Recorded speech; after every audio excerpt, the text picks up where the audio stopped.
Jamie O'Neill, Town of Malta, Jeff Pangburn, Clayton Manning, Jeremy Smith, I believe, from CDTA, Joe Semino, CHA, Kristen Morris from DOT, Liz Cormos, formerly of the town of Balsas, or Village of Balsas, I should say. Mike Williams, CDTA, Ryan Riper, Town of Wilton, and Tim Lane from the Village of Newlands. Thank you, Sandy. Visitors issues, do we have anybody? They registered. All right, we're moving on to our presentation, Regional Vision Zero Safety Action. Right.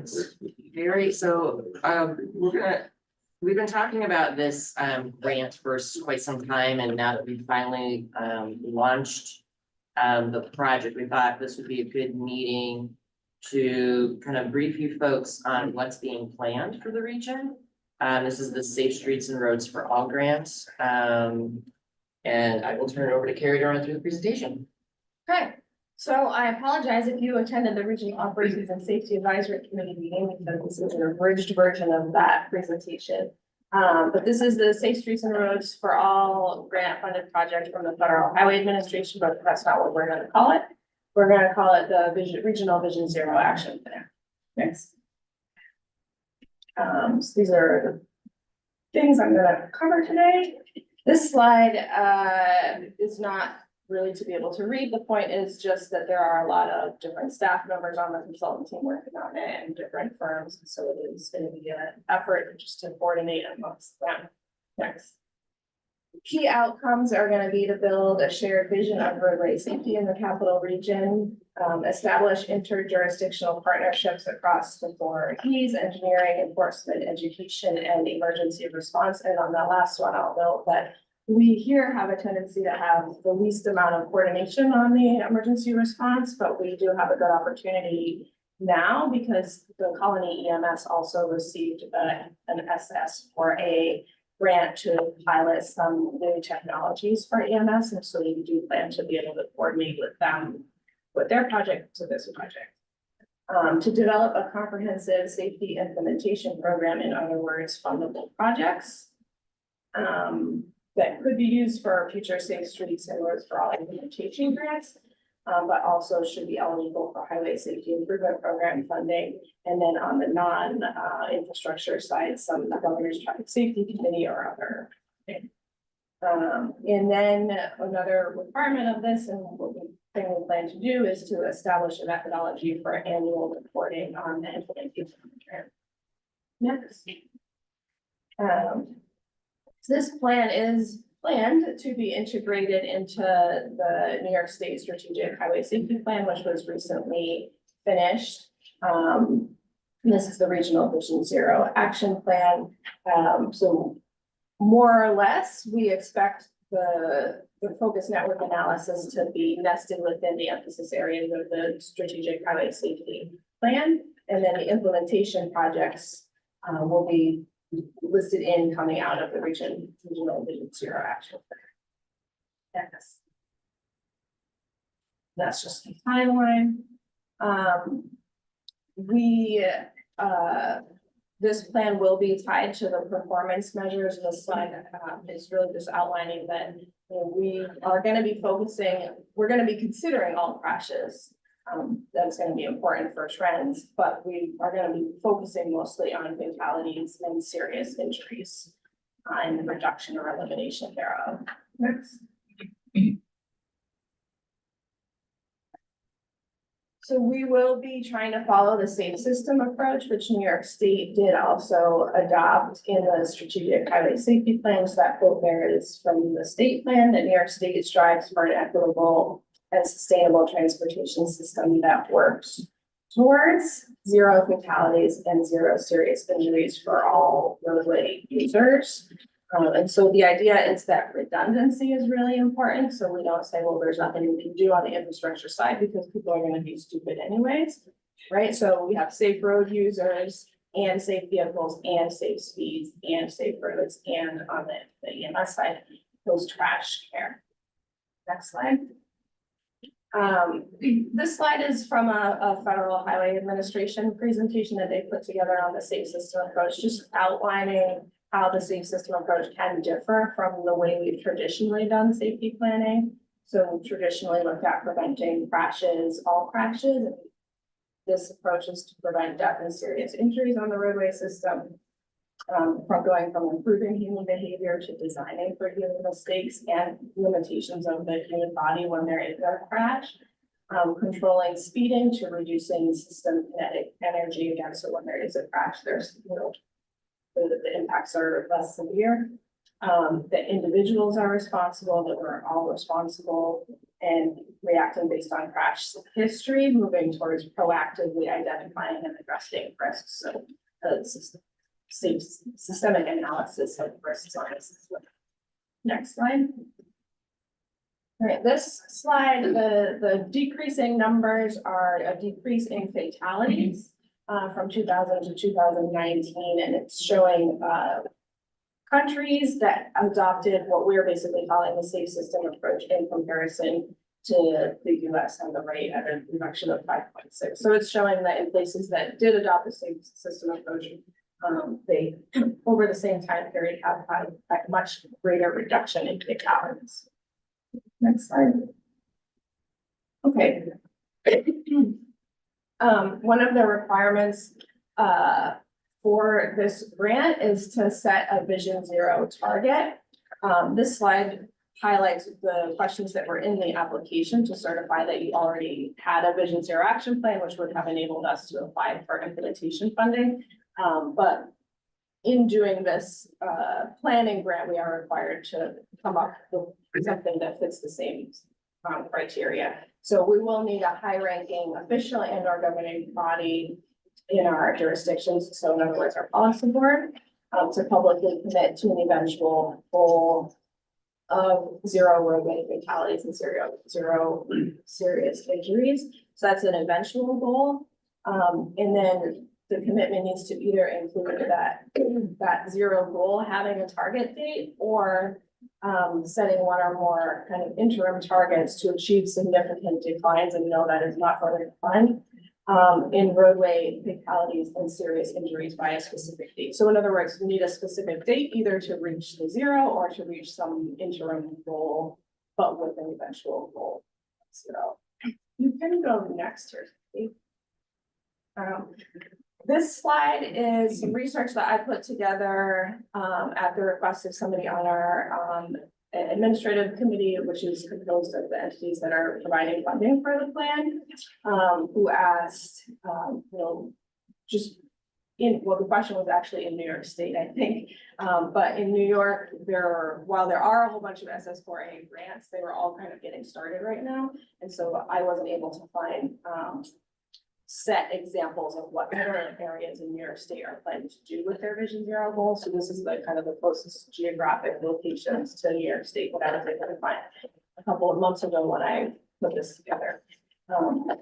So the top two, New York City and Cambridge, have a little bit more of a nebulous goal. And then the bottom ones have dates in them and have some version of elimination or zero, both on the deaths and serious injuries side. So I do want to pause here. I think we have enough time in the meeting to just note that, this will be coming back to us, to this group and to the policy board. So if you all do have any thoughts on which way you would want to see a Vision Zero target setting go,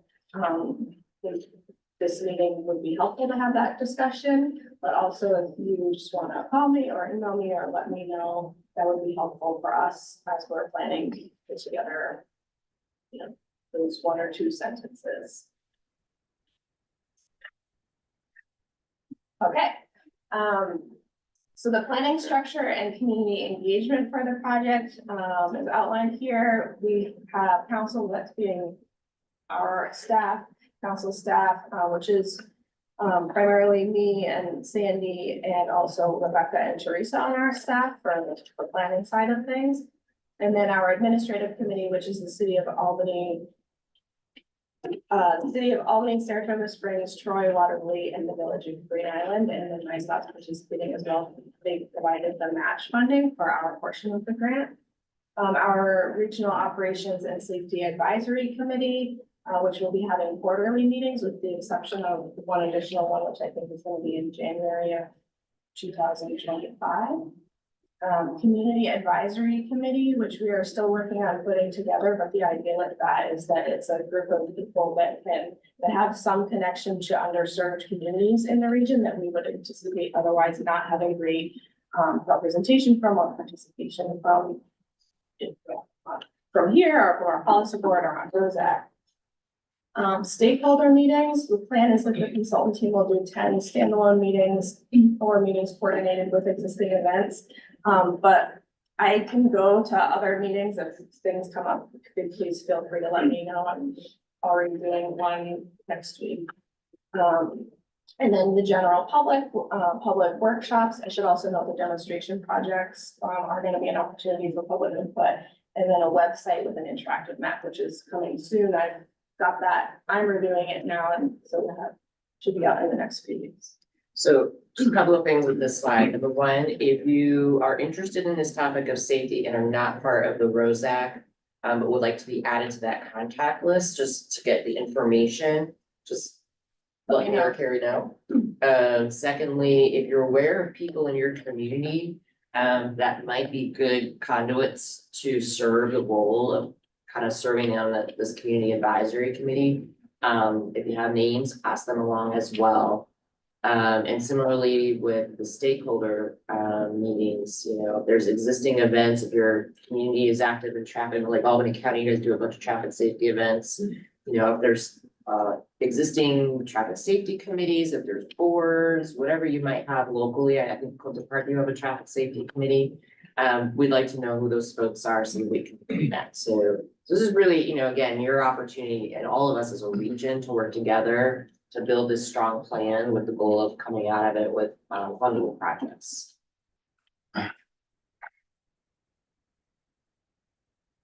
The next few slides here are just outlining the tasks that were in the RFP. So the first one is project initiation and kind of administration.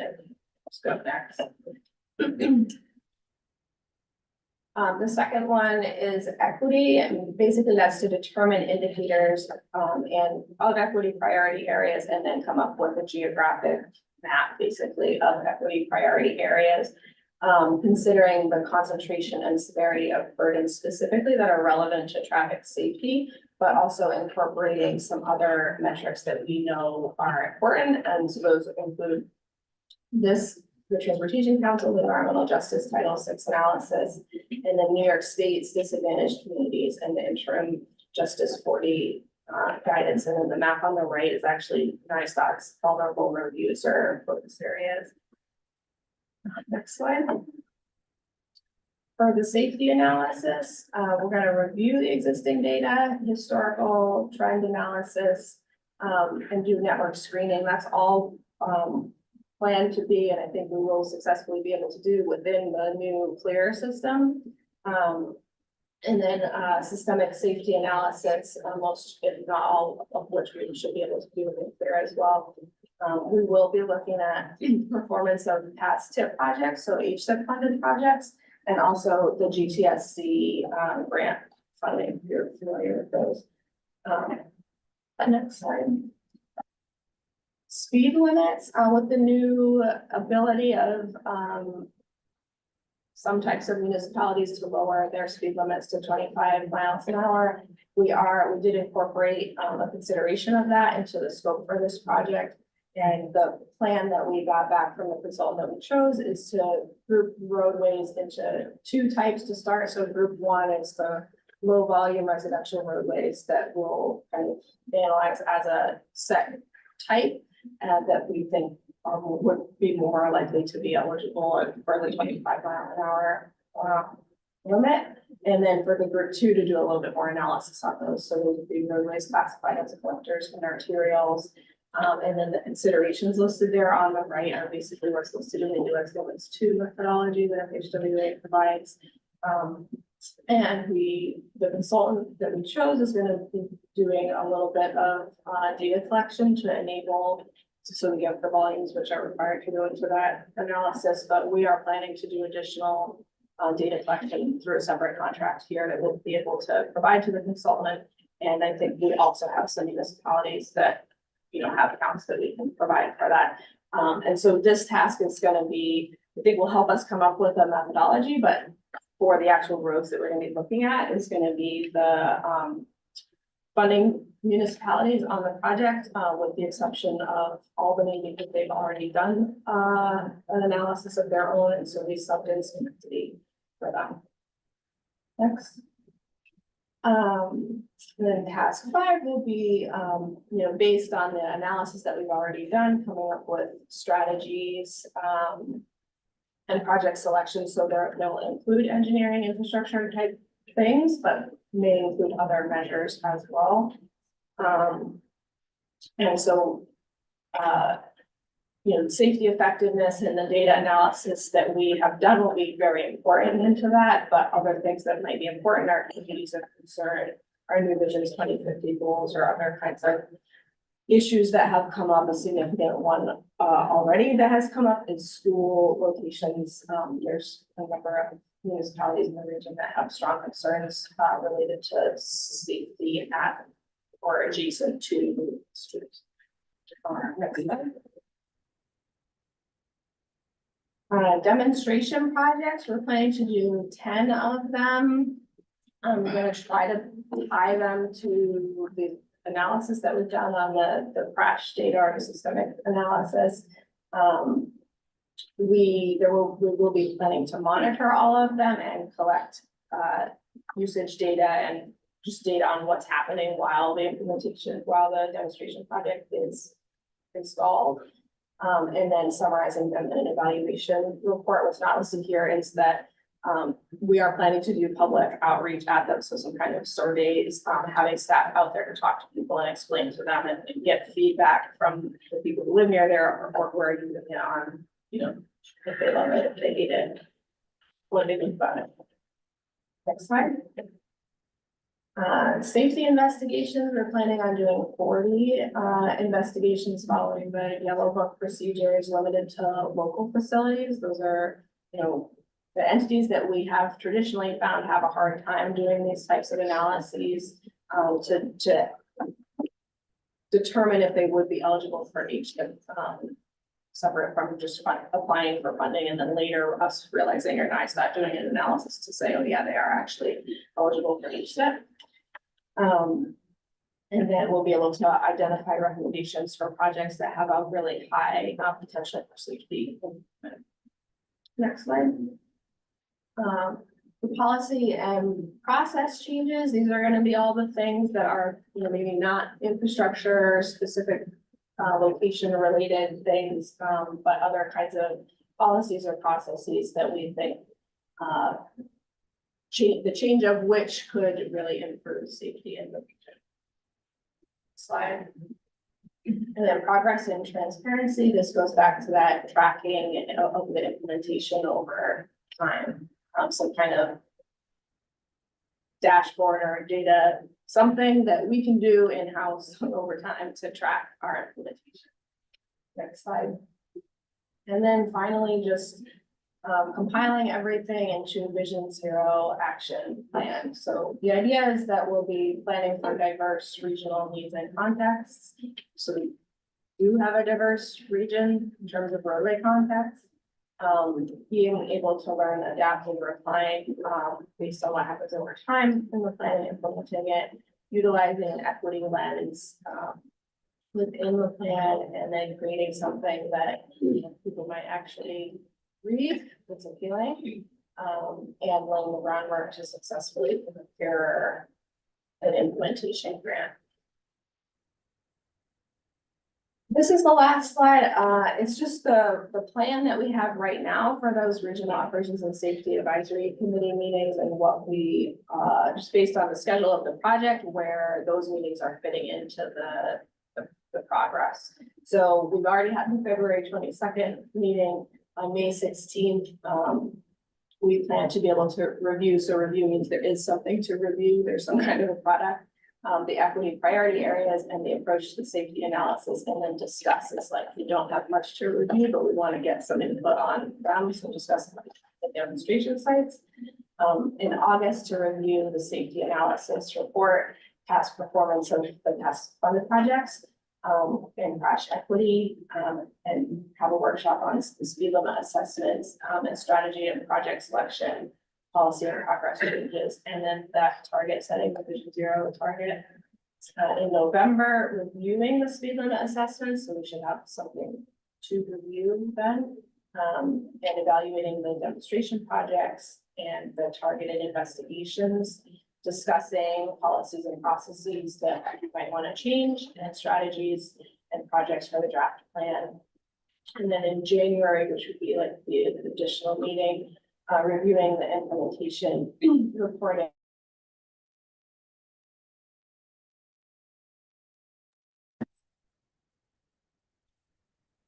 That is the last slide.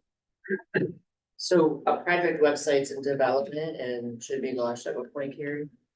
I don't know. We That- are gonna do a press release. Right, that's what I was just. When we have that out. It looks pretty good to me, but I haven't sent it out. I'm literally the only one who's looked at it.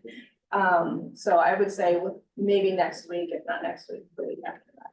Yeah, so we'll start doing a press push, to let the public know, because we know there's a lot of folks in the region who care about safety. We hear about it all the time. It's probably if not the top topic, one of the top topics we all get locally and certainly at DOT. So I suspect there'll be a lot of interest in this.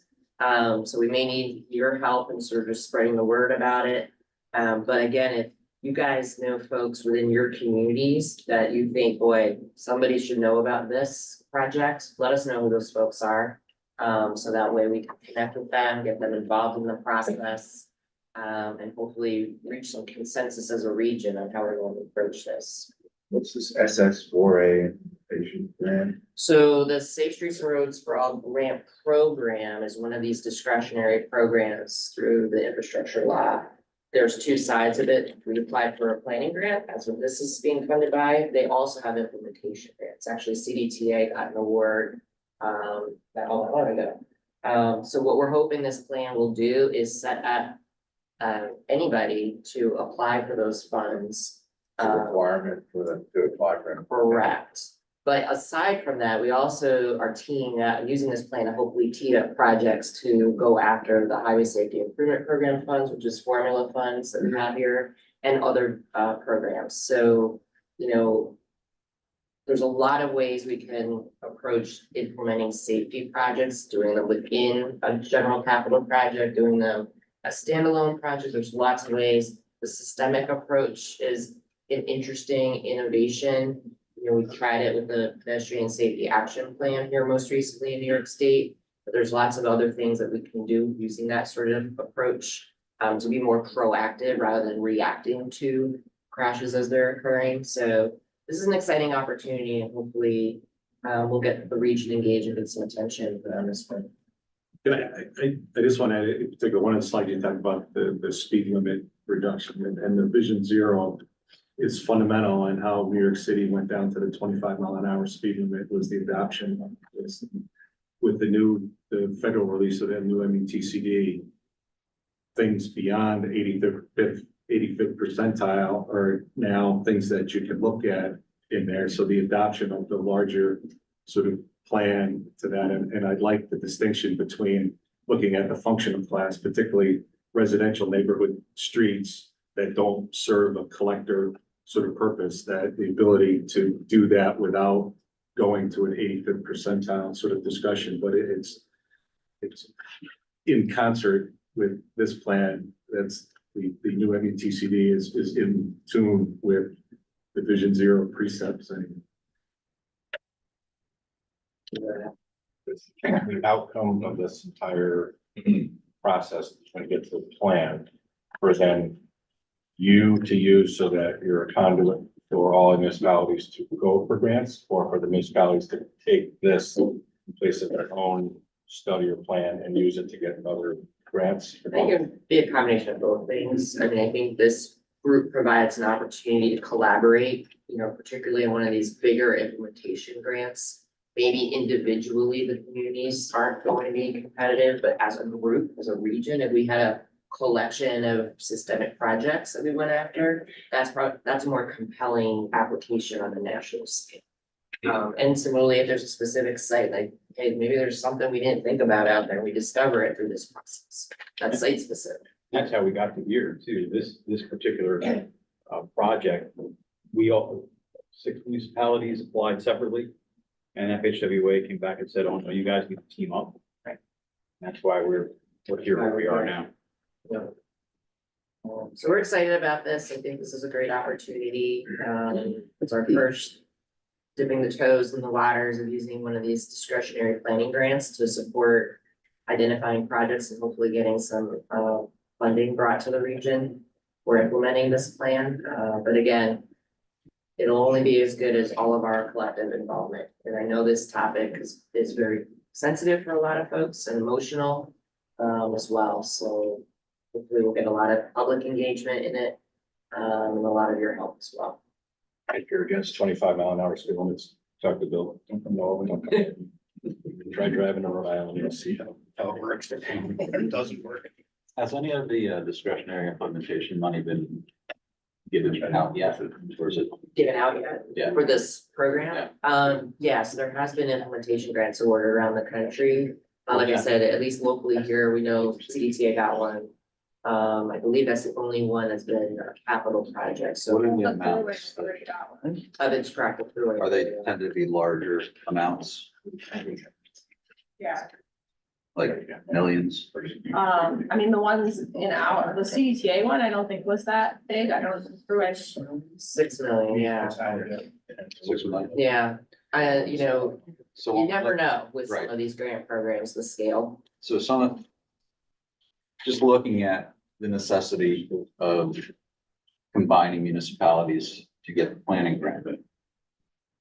I mean, looking forward at implementation. And this has happened on other large scale grant applications where the project just isn't enough. Even though it's meeting the criteria and going towards the goal of that reduction ultimately to zero. It's just not looked at because it's not to scale of the other applicants nationwide. So Like the CDTA project is a great example because I feel like because it touched different municipalities at the end of the day, that probably was one of the things in their favor. You know, like I said, I feel like the systemic approach on a regional scale or at least a multi-community scale might be a successful candidate coming out of this, so we can identify some of those. So at a minimum, what do you think the scale of an application, If I remember correctly, successful application? the minimum ask was even $5 million, I believe. Yeah. Okay.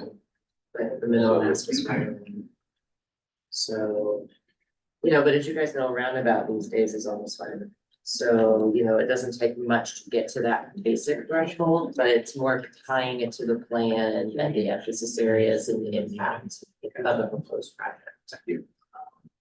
All right, thank you, Carrie. Any other questions? That's everything. Moving along, administration, previous meeting minutes, February 7th. Can I get a motion to approve the plan? So we have, Second. Kim, A motion, we get a second. All those in favor, aye? Opposed, abstained, minutes passed, and nominating subcommittee results, Sandy.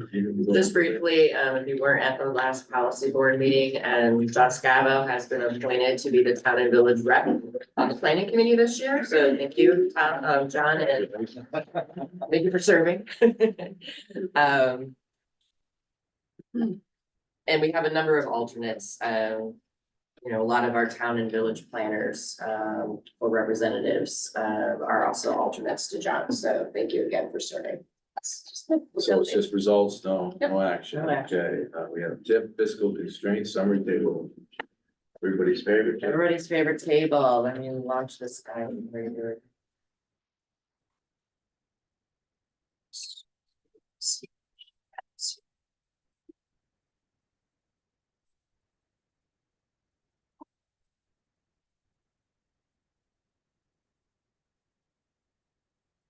So we are within our 5% over programming for each year.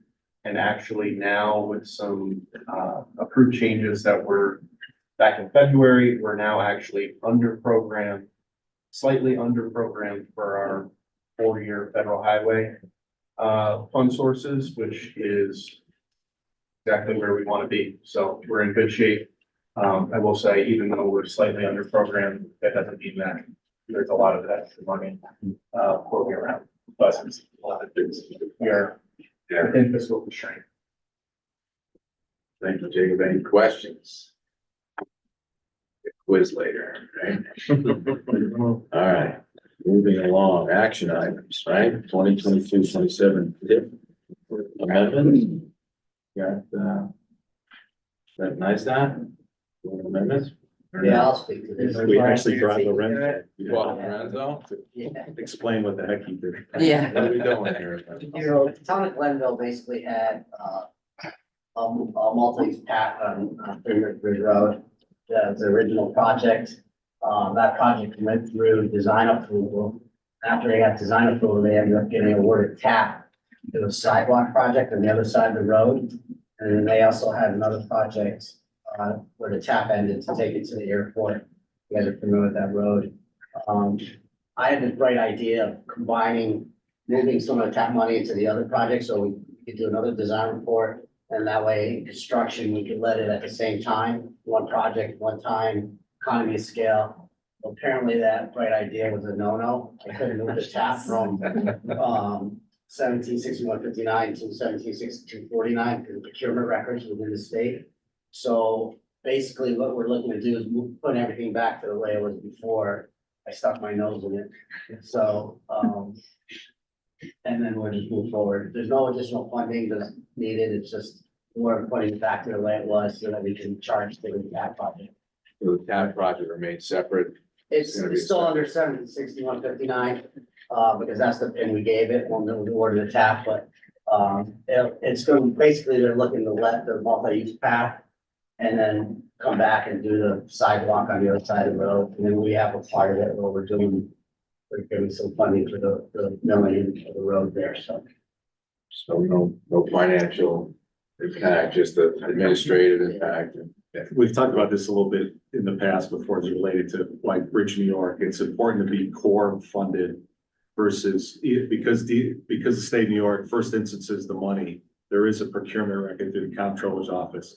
So when it's something like a TAP solicitation, that's what we always said, there's no more money in those because the comptroller approves whatever it is, $100 million, that's it. There's not another nickel in that thing.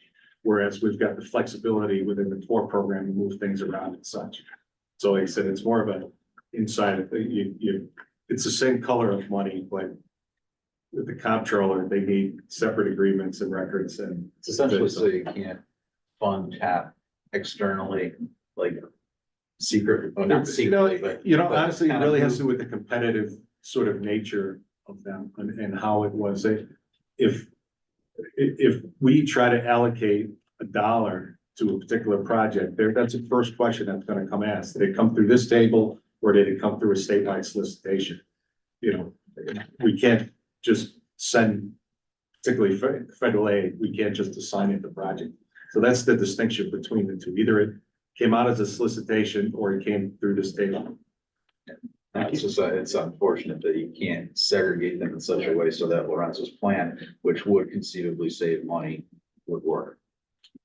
We'd like to get there, and that's, fundamentally semantics a little bit with the Bridge New York, but that's why the difference is there now, even though the call for projects, we have the difference between a solicitation and a call for projects is exactly the reason that this is going on. All right, Lorenzo, so the motion here is what? We're trying to just undo the That's it, my next. undo the, Motion undo the previous bundling, is that basically? Yeah, basically, just to return it back to the original. Turn it back, The tip yeah, of the original tip. I did want to point out too, the letter that we had posted was draft. There was a typo in the S265 table.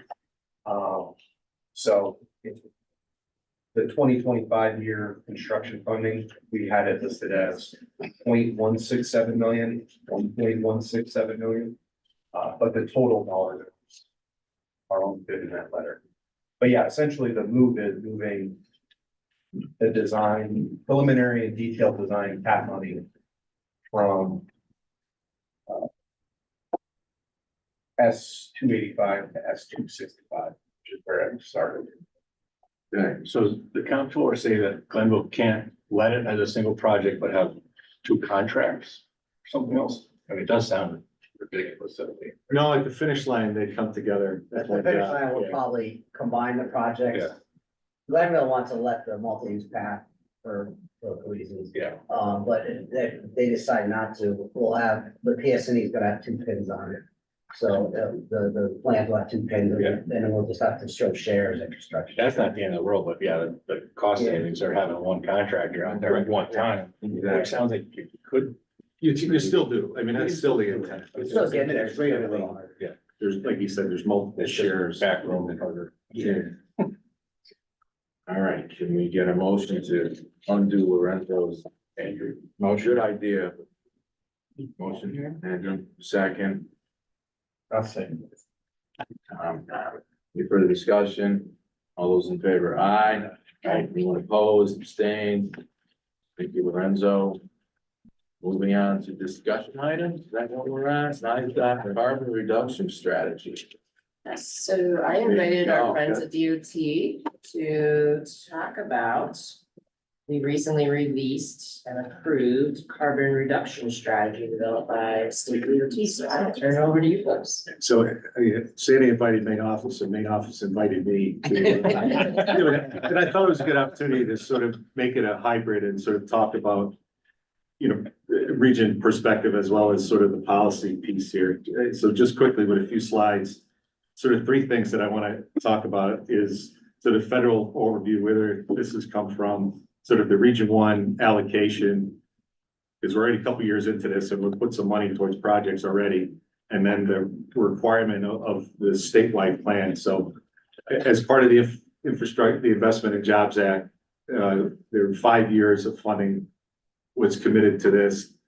What is nice, it is an allocated program. So for our intent, it is a core, it's a core color of money here that, and there is some flexibility with it. And one of the requirements from the feds is that we need to have a plan, a carbon reduction plan that gets approved by Federal Highway. The plan needs to be updated every 4 years, and as you said, it ideally is incorporated into the MPO, the long range plans. Go to the next one.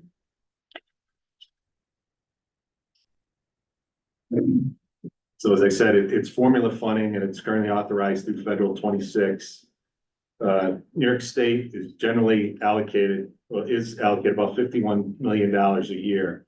And that's broken down into large urban, medium urban, and small urban designations. I think the medium urban was kind of a new wrinkle, or not a new sort of classification for us. I mean, basically, we're talking about for Region 1, it's Saratoga and Glens Falls, and the large urban area comes in the Tri-City sort of metro area. So the way that this was sort of split out of that 51 million a year, 65% of it going to the urban areas, 35% going into the statewide, we're gonna say flex statewide, but more I'd say the statewide sort of initiative programs. And previously we had discussed already that it related to about just over $1 million annually in large urban money to us, and only a couple $100,000 in the medium urban money. Statewide, they took the small urban piece of that, which was about 5 million. And so you saw that TAP CMAQ is now has CRP attached with 5 million of it went into that solicitation on there to sort of make that a little bit more robust. And fundamentally, transportation alternatives are an eligible category with this thing. And then the other 35% is there are a couple initiatives. This innovative mobility infrastructure was basically all the non-MTA transit operators got $1 million plus. There's an electric school bus initiative that's out there, those sort of things. And you know, I think it's an important component that there is both statewide initiative. It'd be nice to say, oh, you know, all the money to go to projects. Obviously, we could spend any dollar that was given under any program, but you know, whether you can turn the dial to the carbon reduction policy, whether if you're going to assign it to individual projects, or you know, how much you move in that dial versus some of these bigger statewide initiatives, and put that in. So the state plan that had to be put together is sort of a byproduct of it. If you remember a couple of years ago, Governor Hochul and then the legislature passed the Climate Leadership and Community Protection Act. And with that, there was the Climate Action Council was put together by the executive branch and the legislature, and they developed this scoping plan that was released in December of 2022.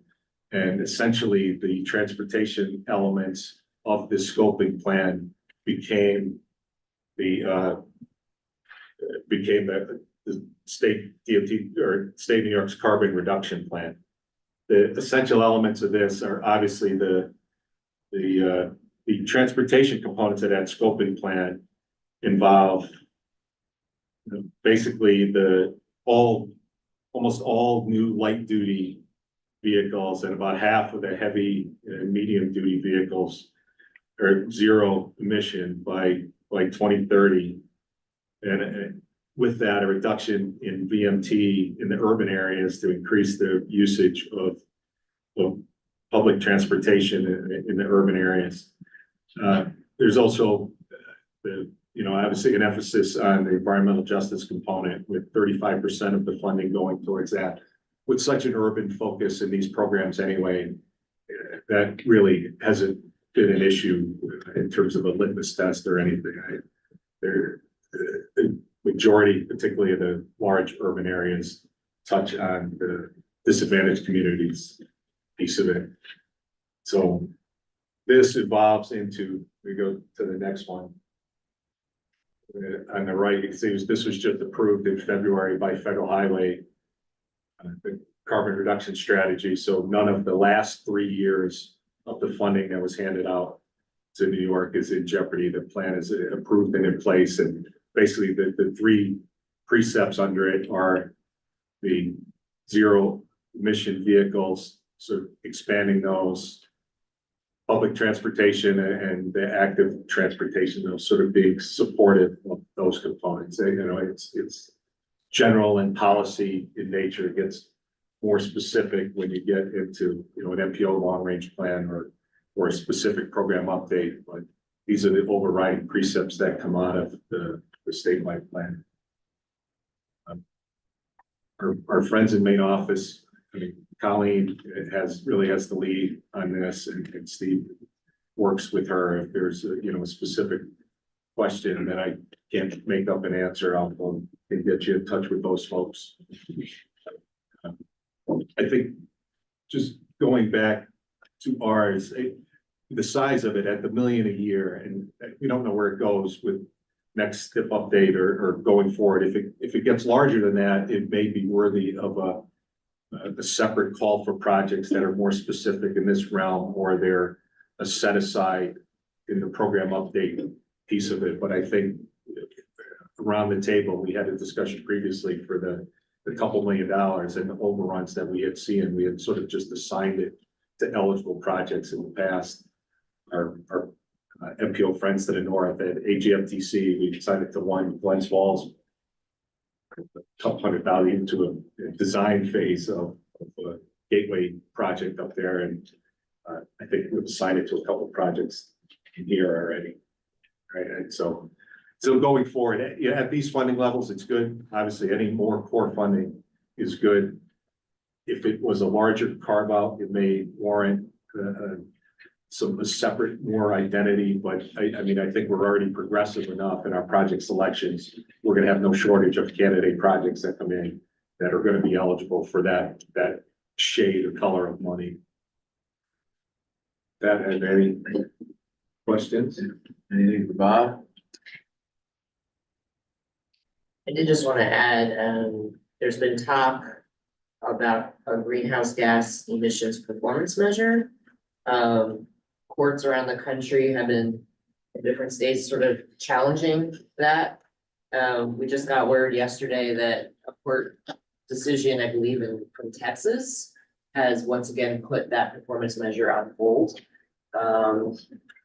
You know, one of the concerns that we have, not so much about that measure in the context of that topic, is this bigger question of federal agency overreach, which is the spirit of what this court case is saying. As you know, or maybe you're not aware, you know, NPOs have been waiting now since the infrastructure law was adopted for our planning rule.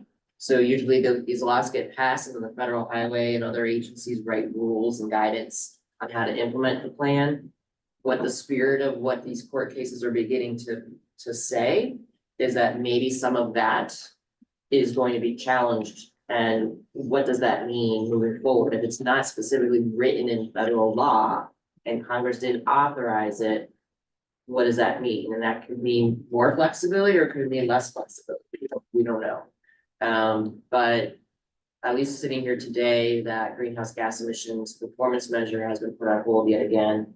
I think this is the second or third time it's been put on hold due to litigation. So, but it won't stop us here in New York because we have a CLCPA law that we do have our own local sort of greenhouse gas emission reduction goals.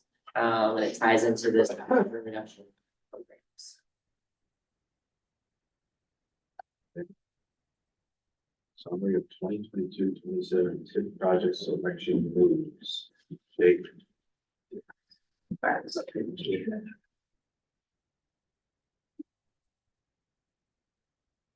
So we have, I will say from now that we've adopted our new tip amendment guidelines, we'll be calling this administrative modification rules. So I changed this statement, but we've got to change it. I'm sorry. But, right, again, these are the small changes that we can make to TIP projects. Now it's less than 500,000 cumulative per project and schedule changes. So changes that don't require TIP amendments. We have 10 changes this month. Most of them were moving phases into, the current federal fiscal year 24, so they could be authorized. We did have a couple that were just kind of shifting funding between phases. And then we also had, the last one there on the list that was actually, repurposed earmarks funding added to his DOT project, so. Just for information purposes. This, yeah. So Can you detailed explain your design. slang? Yes, sometimes, I guess, usually I go through there. So D, in some cases, is an abbreviation for detailed design, or if it's spelled out, it's DETLE design, so detailed design. Thought I was losing it for a second. No, that's And- the, and that's. P, that's- PRELDES is preliminary design. ROINCE right away incidentals. That's Jacob's lingo. Or, I got it. I figured it out. sometimes I use different ones and I usually go in there and try to make them all the same before I put the cell.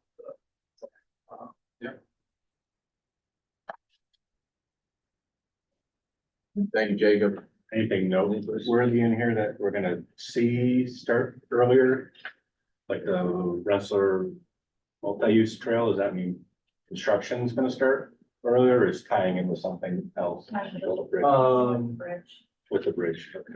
Yeah, and I think that one was just that when we put the amendment through last month or whenever it was approved. Months ago. DOT came back and said, oh, actually, we want that in 24, not 25, so it was, the schedule just shifted afterwards. We obligated some of it to build half the trail to Livingston, and then the other half will get obligated later. When they can build the rest of it, and we're out of the way. when I look at this, I'd like to see things that you can put out and say, we helped with this, and Rensselaer can also say, here's the path. Thank you, Jacob. All right. NYSDOT project delivery and update. Greg? Don't have too much brewing on that horizon, but there's some multi-site interstate overhead sign structure here coming in May, and also we are gonna pave some of I-90. That's also getting let in late May to pave I-90 from basically the Troon up towards Public Woods, which is probably the section that is most in need for those that drive it. So that's really the only two upcoming, local projects at home for us. Steve, we skipped over letter Skip. C, yes, Local project delivery. Oh, Jacob again. yes. Do you want me to just start? Yeah, you can start with it. Okay, so, we normally hand out or post on our website this tracking sheet, this multicolored sheet that has all the projects and sort of the different stages. Then we had a little time today, we wanted to, sort of dive into this a little bit more. And what I'm showing on the screen now are the projects that's sitting here today have not had their construction obligated. And the reason we're showing you this is just to let you know how much funding, this is local projects only at this point, is potentially, being reserved that can be, if these projects don't have their construction obligated, it's gonna roll into that first year of the new tip that we're gonna be building, which reduces the opportunity for new things. So, the different community sponsors that are on this list, just be aware of that. As you can see, we noted on this table when this project was added to our tip. We have some that go back pretty far. Some of them we know are moving forward now and are different stages, but you will notice that none of these projects were added in our last tip update. So these have been around for a long time. If you guys have, and obviously Jacob will be following up with sponsors later this year to see where we're at the point of rollover, but we just kind of wanted to let folks know that these are the projects we're watching. If you have any questions about it or you have new information for us, then certainly let us know after the meeting. But we have sponsors from really all 4 counties at different points with a lot of these projects. So, when we have yet to see where the DOT stuff stands, and we'll get to that in the future meeting, but we just want to let you know this is where, as far as the information we have sitting here today, what still is unobligated for the local program. Even worth highlighting, I mean, these are things that are just on the tip right now, the approved tip. We have a whole slew of ones that are sitting in year 5. Correct. That would also be the family of projects that would be rolling. So something shown for tip construction year 21, 22. So that never rolled, we never pushed those out. That's, on the tip. so that's what I was gonna say. So really, when we pulled this list, the first thing that it's filtered for is a design year of 21, 22. So it's focusing on our older projects. There may still be other projects on the tip that haven't authorized construction, but they probably shouldn't have authorized construction. These are kind of the ones that maybe should have. Those 2, I do have a note.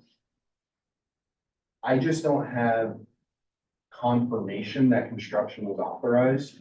So those are 2 that I either need to follow up with the county or DOT to try to dig deeper.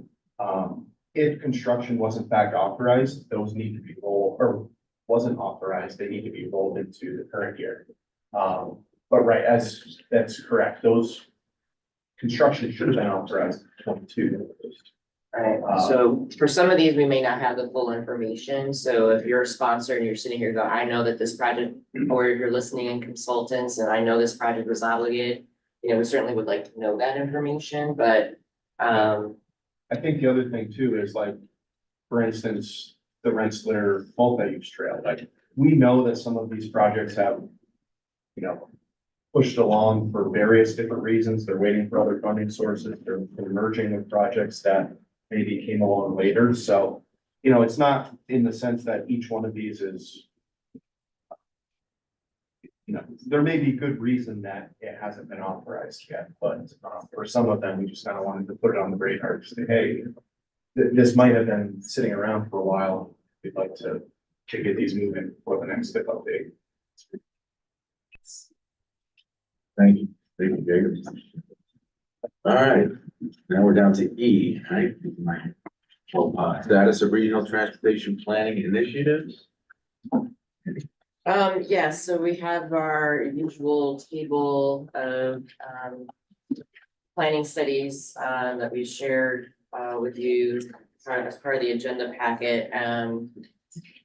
We recently finished the Sand Creek Road, complete streets feasibility study. We also just received the final report, and I believe the town of, Brunswick will be hearing a presentation on the Hoosick Road corridor study in April. In the next couple of weeks, actually. So those two studies are done. We're very close to finishing the Albany Crane Streets study in Schenectady, as well as the Route 4 study in East and North Greenbush. So those four will be rolling off. We just signed a contract for the Voorheesville study. And I think those are the highlights of what we finished to date. So we will be adding 2 new ones for the new UPWP we just approved. But we've got 4 rolling out, and we'll hopefully schedule presentations to you folks on the guidance of those. Thank you, Sandy. Regional and local planning updates, back to you. Yeah, just a few things. You know, I've been bugging everybody about the In Motion task force, so thank you for those who agreed to participate. We did just hold about the plan a workshop March 21st. Was sort of our first public push to get some input from folks on transportation in the region. We're gonna be filming a go at your own pace video, really, you know, using the same material from that workshop, so that folks can go online and fill out a survey on their own time, and we'll start publicizing that when we have that. The survey that's open and will be open through the end of May. So we're gonna be developing some toolkits for municipalities to help us spread the word on social media accounts and what have you. Our first task force meeting is scheduled for April 16th. Here at 3 p.m. And the survey is available on inmotionplan.org. The second thing I wanted to mention was we are rebooting our equity advisory committee. This was a committee we had that kind of fell apart partially as a result of the COVID crisis and various reasons. So we're looking to reboot this group. We're seeking at least 1 planning committee member to participate with that group. So if you have an interest in equity issues, we'd love to hear from you. We're going to be sending invitations out and sort of seeking participants to be involved with that group in the month of April, with the first meeting to be scheduled at some point in May. And we're looking forward to reviving this committee. In terms of our recent certification review, I just want to thank everybody again publicly for participating and taking the time out to fill out the surveys. The survey is in fact still open through April 15th. The preliminary feedback from the federal team is that we have no corrective actions, which is great news for us. So that because we're doing a lot of good things here. And so thank you again for your participation on that. And finally, I wanted to mention our ADA transition plan solicitation deadline has been extended to April 19th. Frankly, I didn't realize this was a big holiday week. Missed that memo. So we just gave everybody a couple more weeks to get their applications pulled together. And then one final note, I did have some sad news to report that Jen Saponis will be leaving us on April 19th. This is her last day. She's not leaving the region. She's still gonna be around. She'll still be with us, but no longer working here. So I just wanted to again publicly thank Jen for all her 14 years of service. 16, long time, to the Transportation Council, and all the contributions, she's given to the organization over the years. So thank you, Jen, and you will be missed. Big shoes to fill. That's it. Okay. CDRPC, I don't see any. No, we have no representatives today. CDTA, Mike Williams, Yeah, hi everyone. This is Mike from CDTA. Not much new business for this month. Only thing I wanted to talk about was that later on this spring, we are going to be holding phase 2 of the public outreach phase of our transit development plan update. So we don't have anything scheduled yet, but likely sometime from May into June, we will be holding public meetings to go over our initial ideas for the updates to the TDP. As well as reconvening some of the smaller stakeholder groups with planners and local officials that participated in the phase 1 outreach earlier this year. So more to come on that, but we've got some exciting ideas and we're looking forward to see what everyone has to say about it. Thanks. Mike, nice dot. Greg, you're done. Just following up on our program update discussion, obviously with looking for October 25 for a new STIP update, the sort of planning cycle of that starts with our DOT program update, and we're anticipating, we were told we were going to get instructions on the 1st of April. So this should be any time soon that we get that, and we've already in-house, and we've developed a list of pavement and bridge projects longer than any amount of resources that we know we're going to get, but that's sort of the start of the discussion, which then leads to the broader program update here. So hopefully we'll get those instructions and that process starts moving forward. I want to mention, I told our folks June the 19th will be my last day at DOT as a retiring from DOT. With that said, I hope to see and work with all of you in maybe a different capacity down the road, but along the same lines, if you know, our permit engineer guy Tedesco is going to be joining us in the planning group to support local projects here. So, you know, a guy plays a pivotal role as the permit engineer, and a lot of relationships with our partners already on that side. We think it worked out well with the local programs unit as we can transition into somebody with a new permit engineer, with Lorenzo's essential departure later this year as well. And here we thought, you know, between Randy now in our shop and Guy and Greg here, they can actually get some stuff done here. So we're happy. That's a pretty good team there. My shoes aren't that good. Make a difference. Thank you, Bob. Sorry to see you go, but it's the way it goes, right? Lots of change. If we can say anything recently, You is keep pushing 2 years out, Steve. I know, mean, well, they years, keep 2 more sucking years. me back in, you know? But, yeah, all right, Thruway Authority, do we have anybody online? That's it. Okay. Airport Authority, same thing. Same thing, on Vacations. vacation. Albany Port District. I guess somebody might as well talk. Yeah, I'll keep it easy. I talk about things that no one sees, so. Our bridge that I've talked about for a couple of years, that's gonna go from the main port to Beacon Island, which like Green Island isn't a real island. That connects the internal ports to our hopefully offshore wind infrastructure. They have been working all winter because of the weather. So all of those piers and casings are now done. I'm told they'll be capped this week, and then we start working on the actual bridge itself in the next month or two. Hopefully that will be done, and that would allow all of the heavy stuff that we plan on moving between the wharfs and the main port and Beacon Island will all be done through internal roads instead of going out onto South Pearl or River Road. That bridge is Normanskill, is that what? It crosses in Normanskill. It's one of those things that no one will ever see. You'd go, the only reason to ever go down that far is if you happen to want to buy a boat from Scarano Boat Works. It's gonna have a secured gate on it, so, you know, normal traffic can't go over it, only very large, heavy things. And to repeat kind of what I said last time, we're in the middle of a rail infrastructure replacement beef up project, so that some of the newer stuff that GE mostly is moving can't come in the north part of the port right now and into our heavy lift warehouse. When I drove out last night, they were actually cutting up the parking lot and getting ready to cut the road, which will probably be closed maybe in 2 weekends. That's my official telling you that. Yeah. But we will make sure that we coordinate with city traffic engineering.